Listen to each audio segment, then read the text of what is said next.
Small one or any comment? Okay, please do it.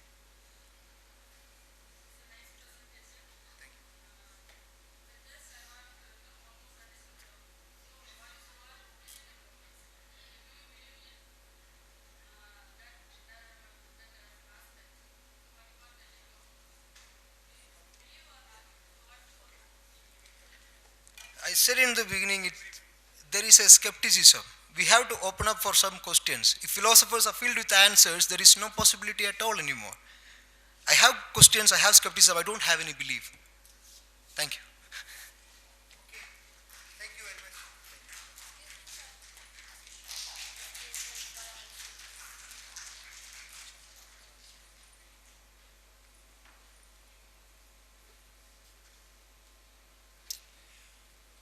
Well, I can invite the next speaker, Anurag Pandey. Is he here? Mr. Anurag Pandey. Anurag Pandey is not here. Then we'll pass on to the next one. Anushri SL. Anushri SL. She is also not here. Well, then we can give more time to the other people. Aquil Ahmad. Oh, I'll give you 25 minutes. 25 minutes. Okay. Hello, good afternoon. Good afternoon, sir. Good afternoon to all of my friends. I, Abdul Latif Mandal. I was born in Burdwan, nearby Kolkata. And presently I am doing PhD in the Department of Philosophy, Aligarh Muslim University. And my field of specialization is philosophy of mind. Presently I am working on Bertrand Russell's philosophy of neutral monism. And I am going to present my paper titled Russell's Analysis of Mind-Body Problem. The mind-body problem is one of the foremost problems of philosophy, especially in modern philosophy. It starts with Descartes, who advanced the radical doctrine of mind. Russell's analysis of mind-body problem. The mind-body problem is one of the foremost problems of philosophy, especially in modern philosophy. It starts with Descartes, who advanced the radical doctrine of mind-body dualism. For him, mind was pure consciousness, and body was pure extension. In order to work out the relationship between radical difference, mind and body, he advanced the doctrine of interactionism, which doctrine was replaced by psychophysical parallelism of Spinoza. Leibniz also critiqued mind-body dualism of Descartes through his theory of pre-established harmony. In mid-20th century, Gilbert Ryle, in his concept of mind, declared all the doctrines pertaining to mind-body relationship emanating from what he termed as category mistake or a fundamental confusions with regard to mind and body as logical same or similar entities. Long before Ryle's book, Bertrand Russell worked out his analysis of mind-body problem in such books as Problems of Philosophy, Analysis of Matter, Analysis of Mind, and Outline of Philosophy. Russell's theory of mind on the one hand, and he explained mind in positive terms of sensation and images. He tried to establish all the mental phenomena like imagination, belief, memory, emotions, desire, will, even consciousness as an entity, subject or act. The explanation of these mental phenomena are given in his work Analysis of Mind and Outline of Philosophy. In respect of some point linked with his theory of mind, Russell's explanation bear fundamental changes at two stages of his neutralism. On the question of neutrality of images, Russell in his book Analysis of Mind explained that they are not neutral. Okay, sir. But in his later work, he explained them to be neutral. The next point he relates pneumatic causation, but at the first point he declared it as concerning with action of time. Later he explained it as a permanent modification of structure of brain required by past experience. And then he explained that sensation and images are the stuff of our brain. This is the explanation of his later work and not of his earlier work. However, Russell tried to explain various mental phenomena in his book Analysis of Mind. Among them, there are two problems that are fundamentally important and linked with his neutralistic theory of mind. First, he tried to establish that each type of mental phenomena is mixed up of sensation and images and does not imply a special entity which is called consciousness. The second problem is concerned with how combinations of sensation and images come to hold consciousness in the sense of awareness, which interpretation was also acceptable to Russell. There are so many schools to solve mind-body problem. Among them dualism, materialism, idealism, panphysicalism, neutral monism, property dualism, etc. René Descartes is father of modern philosophy. He critiqued hundreds of years of medieval philosophy known as scholasticism. He is the author of Meditations on First Philosophy, where he explained mind-body interactionism. Substance dualism is a type of dualism most famously defined by Descartes, which states that there are two kinds of functions, mental and physical. This philosophy states that mental can exist outside of the body, and the body cannot think. In mind-body problem, there are three different formulations. First, what is the relationship between the mind and the body? Second, how can we account for the existence of consciousness in the physical universe? Third, how can subjective thoughts and feelings arise out of inert, unthinking matter?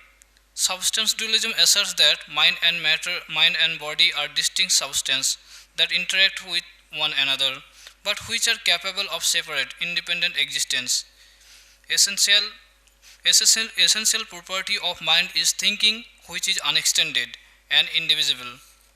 An essential property of matter is unthinking, which is extended and divisible. Two arguments from substance dualism from Descartes' Meditation on First Philosophy. Conceivability argument. I can imagine myself existing without a body, but I cannot imagine myself living without a mind. Argument from essence. My mind is the only thing that thinks, and it's unlike all other matters. Descartes presents the following argument from substance dualism. First, I have a clear and distinct idea of myself as something that thinks and isn't extended. Second, I have a clear and distinct idea of my body as something that is extended and does not think. Third, if I have a clear and distinct thought of something, God can create in it a way that corresponds to my thought. Fourth, therefore, God can create mind as something that thinks and is not extended, and body as something that is extended and does not think. Fifth, therefore, mind and body can exist independently of one another. Sixth, therefore, mind and body are two distinct substances. However, the critique of interaction problem is that if mind and matter are such radical difference as Descartes claimed, then it is impossible to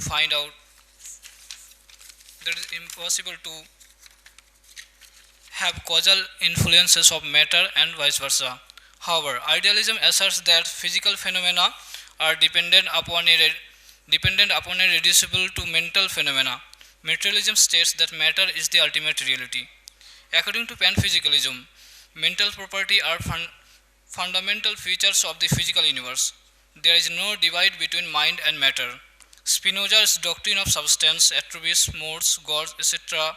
underline that substance has two attributes, extension and thoughts.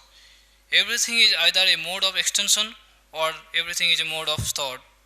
My mind is identical to my body, and the substance of extension is identical to substance of thought. And no two substances can share any attributes. God has infinite numbers of attributes, and He exists necessarily. There can be no other substance because there are no existing attributes that their substance could have. Without breaking rule, their substance cannot share attributes. Then he advanced the theory of parallelism. He asserts that there exist two causal chains, the chains of extended things causing extended things and the chain of mind causing minds. They are the same chain.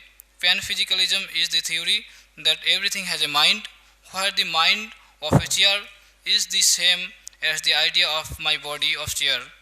Mind and body are identical things, same substance. but there are two different ways of conceptualizing the same thing. The mind of a chair equal to the idea of the body of a chair equal to God's idea of the body of chair. Leibniz's law: if two things have the same property, they are the same thing. If two things have different property, they are two distinct things. Russell tried to solve the mind-body problem through neutral monism. Russell came to philosophy proper through mathematics and logic. His theory of type and theory of descriptions led him to conceive the idea of logical atoms and formulating a logico-epistemological theory that came to known as theory of logical atomism. The logical atoms were analyzable basic units of a simple statement or propositions. Their knowledge was called knowledge by acquaintance. That was differentiated from the knowledge of description of compound things. Knowledge by acquaintance was the direct knowledge by sense data, a thing produced and imprinted on the perceiver's mind. Russell believed that knowledge is always representational and mediated.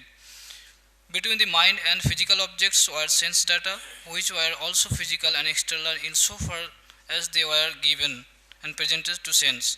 They were not the idea in the mind, as Berkeley said, or simply the sensations.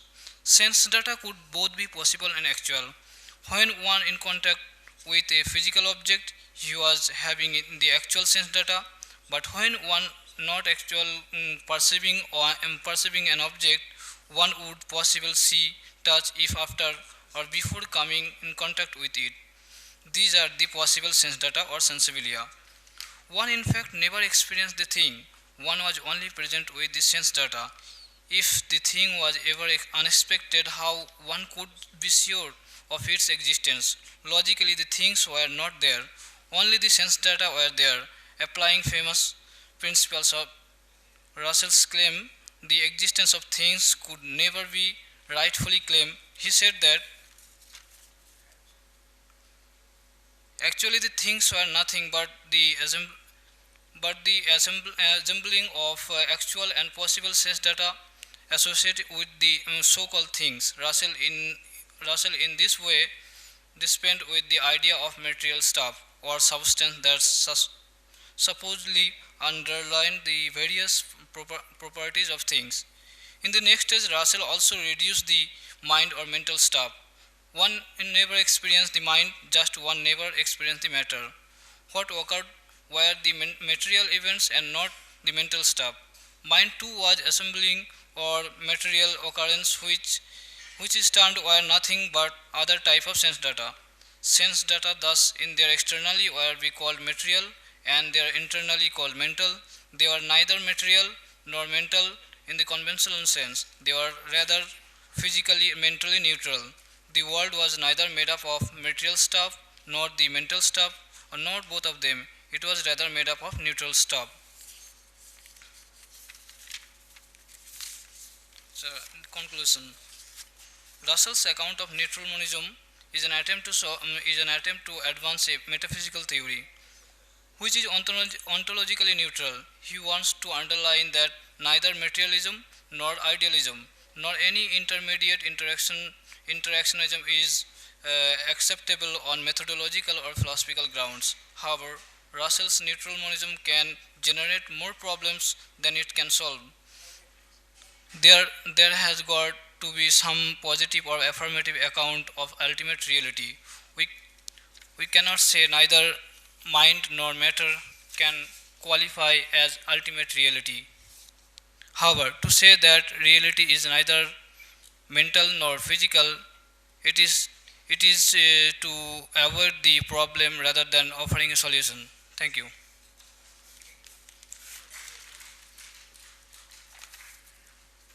Thank you, Mr. Ahmad Latif. Though your name is not here in the certificate also, but you have to correct it.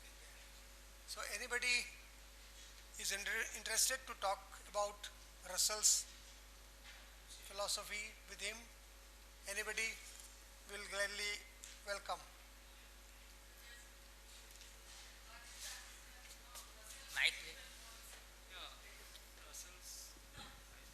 So Descartes solved the problem of body-mind, okay, by interaction.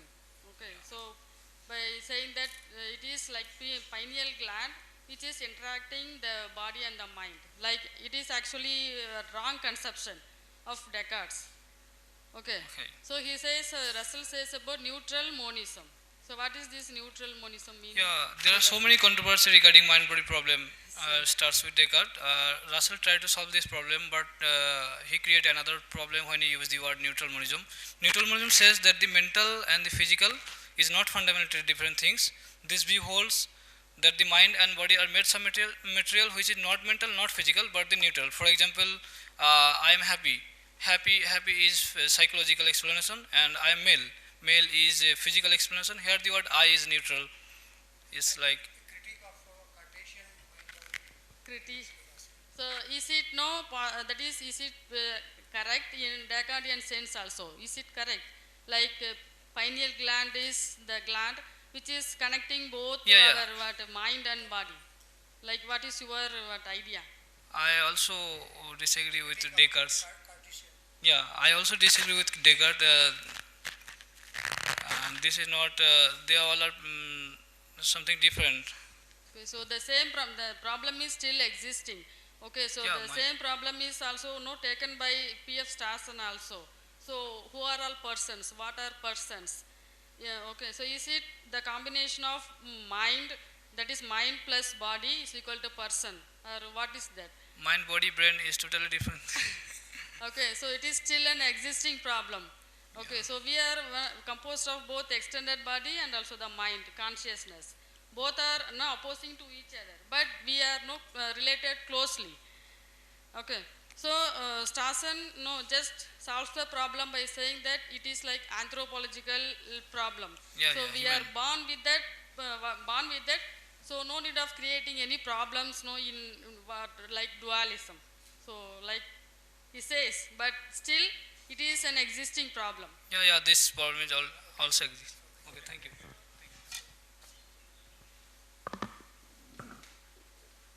We should thank him for presenting Russellian's view of mind-body issue. In fact, the whole history of philosophy, particularly in the West, has dealt with this problem of mind-body, whether they are two and separate things, objects, or one and the same. It is very difficult to understand that how the post-Hegelian thinker, the analyst, philosophical analysis people like Russell and others, they have interpreted the problem of philosophy which was raised by the rationalist Cartesian mind-body dualism and the pineal gland she was referring to. Well, the same concept, same idea can be viewed in different way in order to understand, elaborate and clarify the things in more varied way. Thank you. I would like to invite our last speaker of this session before tea, and he will be fortunate if he is here to have enough time and we can discuss, and we will request that he should be clear, slow and loud so that it can go to our listeners.